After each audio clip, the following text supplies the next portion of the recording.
Selamat pagi. Sejak KPJ Kuching Specialist Hospital berpindah ke tempat baru, apakah kemajuan di hospital baru ini? Di hospital baru ini, saya sudah set up satu patient gallery, panggil pengalaman patient. Di dalam, saya meletakkan video-video, implan-implan sama dengan touch screen yang interaktif supaya pasien boleh memahami kondisi ortopedik, cara operasi dibuat dengan pemulihan, recovery, dengan rehabilitasi.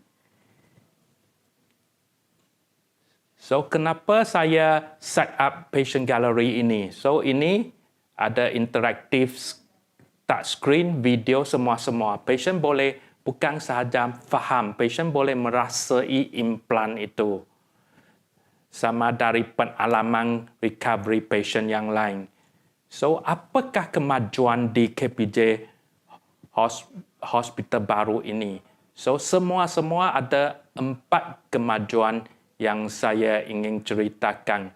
Yang pertama, hospital ini memberi fokus kepada minimal invasive surgery. Maksud pembedahan dibuat dengan cara teknologi minimal invasive supaya kurang kecederaan pada tisu-tisu, otot-otot dan pemulihan dia cepat. Yang kedua, hospital baru ini juga membeli teknologi baru.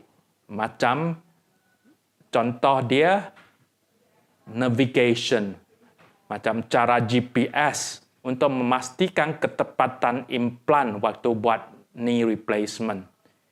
Yang ketiga, hospital yang baru ini dia memang lebih cantik, lebih selesa dengan fasiliti rehabilitasi yang paling maju sekali. Yang keempat, dengan fasiliti yang lebih maju, hospital ini bisa menangani case-case kompleks. Contohnya, case-case yang sudah dibuat di hospital lain, tapi ada komplikasi. Ini pasien memang jadi semakin risau dan ingin operasi yang pasti boleh berjaya. Ini menangani case-case kompleks di Kuching Specialist Hospital.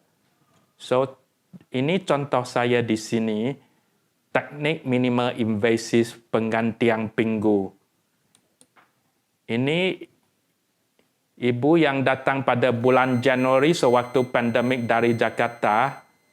Boleh nampak ini guna teknologi DAA untuk membuat operasi penukaran sendi pinggul. Tak sampai seminggu, ibu ini sudah bisa jalan tanpa tongkat. Ini panggil teknologi minimal invasive penggantian pinggul. Lagi ini contoh guna teknologi hospital terbaru, computer navigation dengan teknologi tidak potong urat, minimal invasive yang dipanggil quadriceps sparing approach untuk penggantian sendi lutut. Kedua-dua ibu ini pun baru hari kelima lepas ganti kedua-dua lutut. Memang susah diimajinasi pada masa yang dulu. Macam mana penggantian sendi lutut boleh dibuat dan kedua-duanya dan pada hari kelima sudah boleh jalan tanpa tongkat. Ini juga dengan fasiliti hospital terbaru. Lagi ada ibu-ibu yang mau ganti sendi supaya lepas itu dia boleh cangkung. Ini contohnya guna penggantian separuh sendi yang bisa jongkok. Case-case kompleks macam penukaran sendi yang dibuat di hospital lain, tapi operasi tidak bagus, implan sudah Tidak tepat, kaki pun sudah bengkok. So ini operasi revisi kepada implan baru.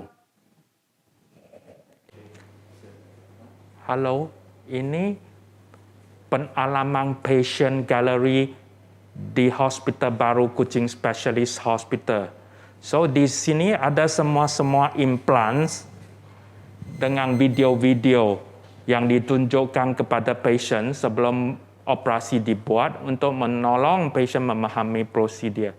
So patient bukan saja boleh tengok video untuk memahami cara operation dibuat, patient juga boleh merasai implan sendiri. Contohnya ini partial knee replacement yang patient bisa jongkok lepas operasi. So patient boleh tengok dan rasa implan ini. So di sini patient pun boleh sendiri tengok itu macam mana ni arthritis, macam mana gambar arthritis berlaku di sendi lutut pada peringkat-peringkat awal dengan peringkat-peringkat yang lebih parah. So contohnya ini penukaran sendi pinggul.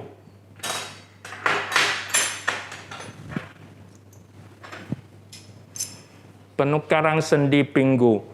Macam mana teknologi minimal invasive DAA dibuat. So ini video, focus on the video, we can see macam mana cara operasi DAA ini dibuat. So dari pembukaan pada sendi pinggul, macam mana masuk ke dalam sendi, so macam mana tulang ini diambil keluar,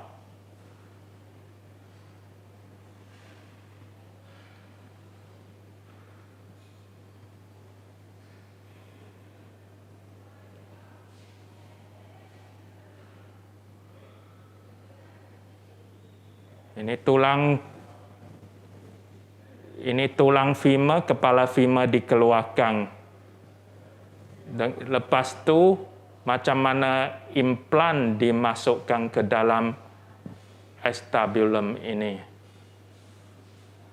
So semua prosedur akan diterangkan secara animasi dengan detail. So pesakit juga boleh tengok dengan mata sendiri implan-implan yang ada pada sendi pinggul. Contohnya ini keramik. Keramik untuk soket, keramik untuk kepala. So ini polyethylene dengan besi. Apa perbezaannya boleh ditengok dengan jelas. Khairul, can you move here and then show?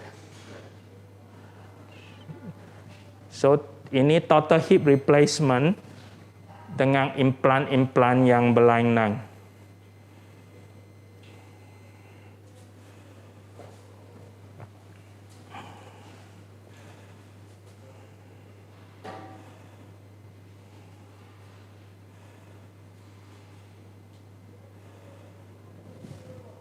This one.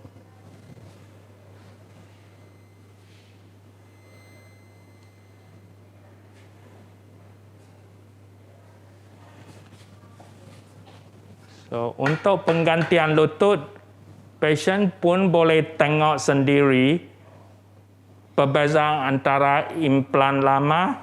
Contohnya ini Sigma. Ini Sigma, desain Sigma dari Johnson & Johnson. Dengan implan terbaru ini panggil Attune. So boleh tengok rasa dan dengan tengok perbezaan desain lutut ini. So dari sini patient juga boleh tengok video-video macam mana patient lain memulih daripada operasi. So hospital juga sediakan touchscreen ini. So dari touchscreen ini, patient boleh faham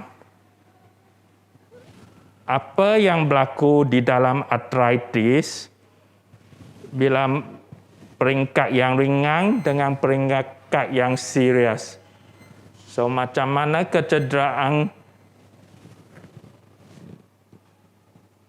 pada lutut berlaku.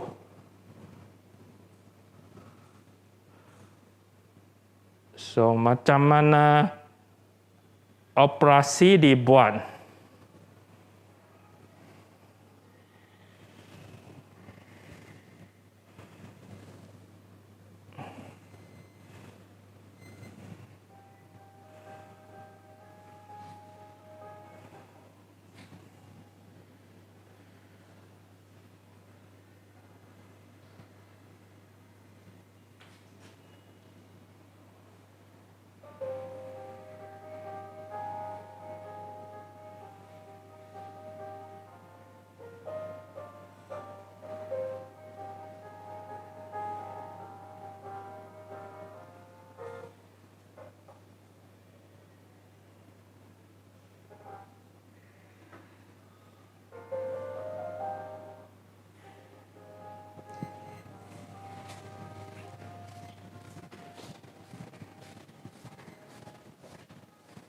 So di sini juga ada bahagian sports injury. So dari sini saya sediakan alat-alat yang menunjukkan macam mana operasi dibuat. Contohnya ini meniskus yang koyak. So ini alat untuk repair meniskus. Boleh dinampak di sini. So ini semua alat untuk menjahit balik meniskus. So untuk kondisi sendi bahu, so boleh nampak ini semua skru yang digunakan untuk menjahit balik sendi bahu. So ada penerangan macam mana operasi dibuat.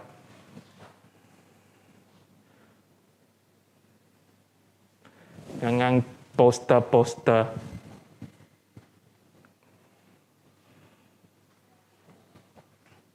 So, video-video yang menunjukkan cara pemulihan pesakit lepas kecederaan sukan. Terima kasih. Inilah satu model tulang belakang yang selepas pembedahan skoliosis. Jadi, model ini tunjuknya sudah pasangkan pen, pedicle screws di sebelah kiri dan sebelah kanan dari atas sampai ke bawah berkandung berapa besar skoliosis ini. Jadi untuk model ini kita dah pasang 1, 2, 3, 4 banyak pedicle screws di kanan dan kiri dan lepas tu kita masukkan rod yang ni yang lurus supaya skoliosis itu lepas masuk rod ni skoliosis akan diluruskan dan kekal begitu sehingga fusion berlaku. Jadi dalam proses operation yang 2 jam ke 3 jam ini kita ada beberapa teknologi untuk memastikan prosedur ini selamat untuk pesakit. Satunya computer navigation. Jadi computer navigation boleh bantu doktor masukkan skru ataupun pen ini dalam kedudukan yang sempurna untuk setiap pen. Dan juga semasa pembetulan skoliosis ini dilakukan melalui rod ini, dua rod ini, juga ada satu lagi komputer untuk memantau fungsi saraf supaya kita doktor tahu semasa pembetulan skoliosis ini setiap saat pembetulan ini saraf fungsi normal ataupun macam dulu.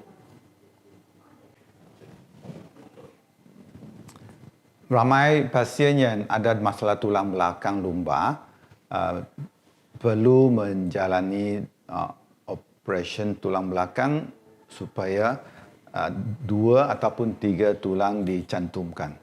Jadi dalam operation ini doktor masukkan pen seperti ini dan rod supaya kita dapat bantu proses fusion. Ya. Jadi tetapi dulu doktor lakukan operasi ini melalui secara buka. Jadi maksud dia kena ada potongan di kulit sepanjang 4 ke 5 inci untuk operation begini. Dan sekarang dengan cara baru ini yang percutaneous pedicle screw, tidak perlulah doktor buat operation yang potongan besar. Tengok di sini video ditunjuk ini yang percutaneous pedicle screw, 2 butil pen sudah dimasukkan di tulang belakang melalui percutaneous. Jadi cara ni tanpa potongan besar, jadi nyeri lepas pembedahan kurang sekali dan juga cepat untuk balik ke aktiviti harian. Jadi di sini juga rod tu dimasuk dalam pasien ini melalui cara yang percutaneous juga. Ya. Jadi yang boleh dilihati di sini, pen ini bahagian yang ini masukkan di tulang, bahagian ini yang untuk rod yang tadi kita tengok di dalam video tu, dan yang ini akan dikeluarkan dari pasien lepas pembedahan tu selesai. Boleh nampak dia dalam pen ini ada satu channel, ya. Ini yang cannulated supaya doktor boleh masukkan pen ini di posisi yang betul melalui cara percutaneous. Kan? Juga kita boleh nampak di sini ada fenestration yang kecil di ujung pen ini, dan ini doktor boleh suntik simen tulang melalui fenestration ini supaya pen ini akan kukuh di dalam tulang dan tidak ada masalah pen ini bergerak lepas pembedahan. Ya. Okey, salah satu keadaan yang sering doktor temu di praktik ialah osteoporotic compression fracture. Ya, inilah satu model yang bedanya tulang yang normal dan tulang yang keropos. Ya, jadi jelas sekali tulang yang keropos ni senang mendapat seperti fraktur lepas kejatuhan ataupun angkat berat. Ya, kalau dah berlakunya fraktur, pasien rasa nyeri di tulang belakang, dan salah satu cara doktor merawati masalah osteoporotic compression fracture ini ialah melalui satu suntikan sahaja. Suntikan dengan jarum yang ni dan suntik ke tulang belakang yang fraktur. Jadi lepas jarumnya dimasukkan di tulang belakang yang cedera, doktor akan suntik simen tulang, suntik simen tulang melalui jarum ini, kan, dengan cara yang gradu untuk supaya simen itu tidak akan ganggu fungsi saraf juga.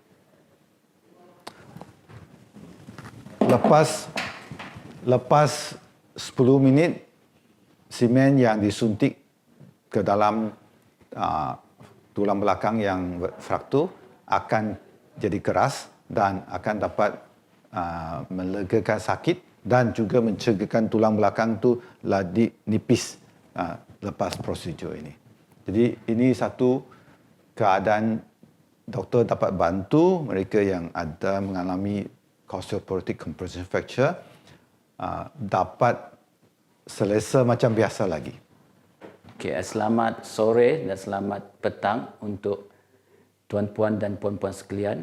Saya Dr. Nazari bin Ahmad Tarmuzi, pakar bedah ortopedik dan juga pakar bedah trauma, akan menerangkan kepada tuan-tuan tentang dua alat pembedahan yang baru-baru ini diperkenalkan dan juga amat popular di kalangan pesakit ortopedik.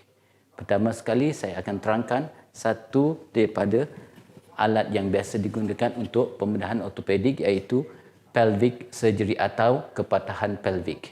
Di sini tuan-tuan boleh nampak ini adalah tulang pinggul anda di mana ia mengalami kecederaan. Biasanya kita akan menggunakan plate iaitu dan skru untuk membaik pulih tulang yang patah. Di sini tuan-tuan akan mendapat melihat plate yang terletak di bahagian hadapan tulang pelvik. Plate ini bertujuan untuk menstabilkan kepatahan dan juga kecederaan yang berlaku di tulang pinggul apabila berlaku kepatahan.